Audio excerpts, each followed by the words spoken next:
taking a fresh look at household charitable giving. I'm Bill Stanczykiewicz. This is the first day from the fundraising school, and today we want to take a look at the data on household charitable giving. So much has been said about the decline in household charitable giving down to 50%. Now, when I first attended the fundraising school more than 20 years ago, that percentage was north of 70%, and then it declined to about 65%. And now that same study that's being utilized shows that about 50% of households make a charitable donation in a given year. Let's take a look at this, because this has caused some concern amongst fundraising professionals. First of all, here's what that data point is not saying. It's not saying that we've asked all 100% of people to make a gift and only 50% have said yes. All right, that's not what's being said with that data point, which also then opens up the doorway to this consideration. To the extent that people are not donating, is that because fundraisers are not asking? When you look at the surveys throughout the years, people say the number one reason they don't donate is that nobody asks them. And it can be very tempting as a fundraiser to pursue just the medium level, the major gifts, the high net worth donors, to receive those larger gifts from a smaller number of people, to be able to hit your goals right away with those larger gifts, to be able to show a strong return on investment, a strong ROI by having, again, a smaller number of those larger gifts that can come through. Well, that really takes us down the pathway of understanding generosity. You know, it's so easy to say that wealthy person, Mackenzie Scott, pick Robert Smith, somebody who's wealthy, making huge donations wonderfully. Oh, that's so generous. And it is. But let's not leave out that person who's the $20, $50, $100, $500 donor who's really making a sacrificial gift relative to their income. That's generous. Something we also know, sometimes those medium and major and ultra high net worth donors actually give a smaller gift first to see, do we say thank you? Do we properly steward the relationship? Do we try to engage them in other ways? Doesn't always happen that way. So reaching out to everybody is the right thing to do to maximize generosity. And you just don't know when somebody at that initial level of giving could increase over time. So as fundraisers, let's make sure we're being fully inclusive across all economic classes to make sure we're welcoming everybody as donors. Now, something else about this 50% statistic. There's another way to look at this, and that is how many people are bunching. You know, in 2017, we started to see an escalation starting in the tax year 2018 of the federal standard deduction. It started to increase. It went up to $25,000 for the married couple filing together. In 2024, for example, that standard deduction is more than $29,000. And for people who itemize and use their charitable giving to itemize, how many of our donors are bunching? Right? Meaning that they're saving, they're taking their charitable gifts and putting them in some sort of a savings account, savings mechanism, and waiting till they surpass the total that's necessary to be able to exceed the standard deduction, right? We see that in charitable giving behavior, and that could be something happening with your donors. If you see, oh, they're only giving every third year or every fourth year, that'd be an important part of the conversation to say, are you bunching?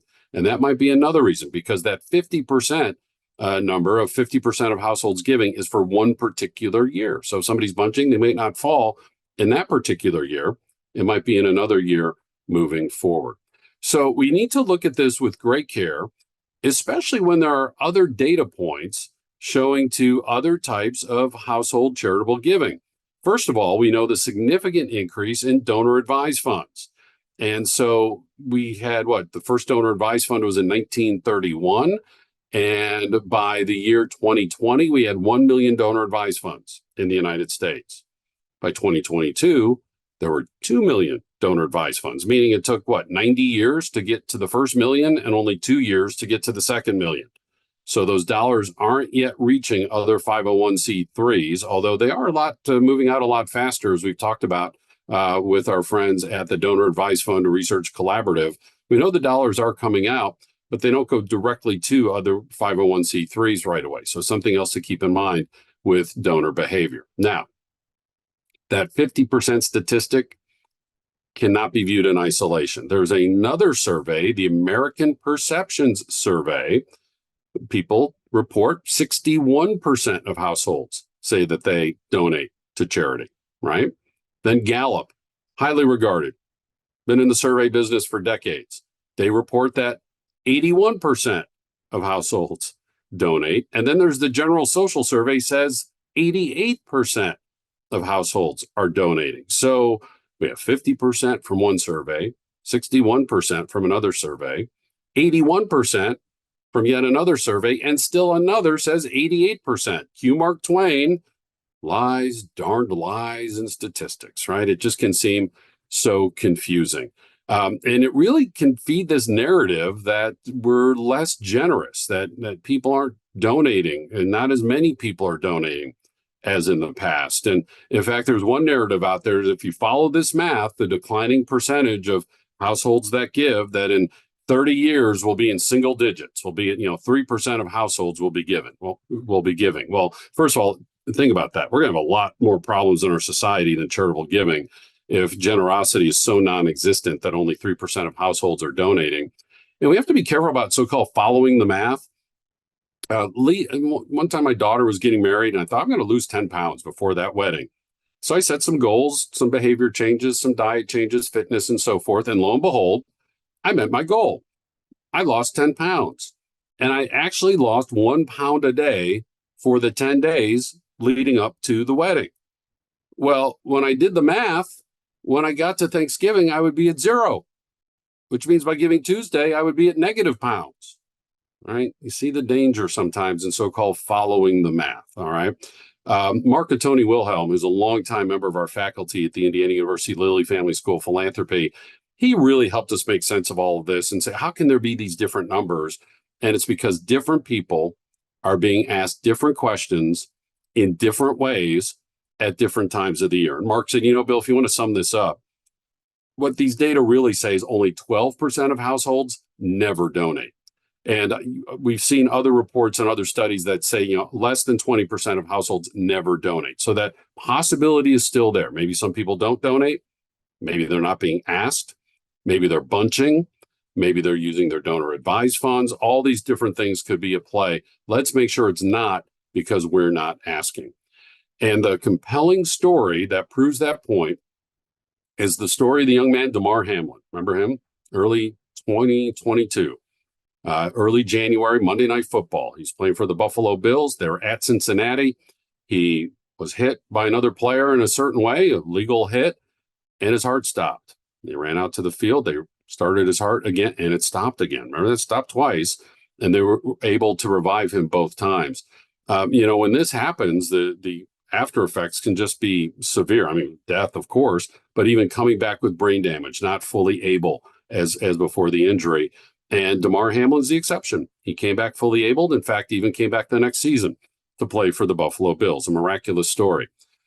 The context of charitable giving is this. At the time of that game, Demar Hamlin was crowdfunding. His goal was to raise $2,500 to purchase toys for children in a developing neighborhood. Well, when the nation witnessed on national TV what happened to him, people became active with their charitable giving. And that crowdfund ended up raising nearly $10 million. And there were big gifts from the wealthy quarterbacks and team owners and folks being able to make those large gifts. But at the end of the day, the average gift was $40, meaning everyday folks giving their $10, their $50, their $100. And that's a takeaway for all of us. What happened? People were made aware of a real need. People felt that need. People wanted to help, and they were informed of a way they could make a difference. When you think about it, that's what we're doing when we're fundraising. We're making people aware of a need. We might have a story that helps them feel that need and experience it in some way. We let them know that there's a way they can make a difference and how a charitable gift can make an impact and how their gift indeed can make that impact. And so please don't die and come back to life, do something dramatic like that. But your fundamentals of fundraising show that even when you hear all these data points about declining household giving, there is still a tremendous sense of possibility. You can have a growth mindset when fundraising.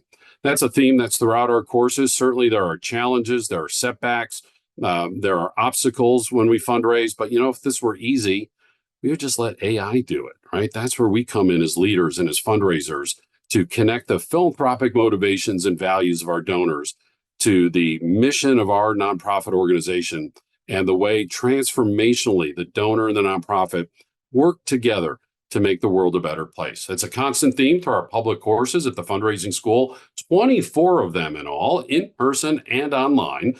And, because of that content and because of other research at the Indiana University Lilly Family School of Philanthropy, we can bring you customized training. We can take an entire course and bring it just to your nonprofit. We can take parts of courses and knit them together for your association, for your region, and so forth.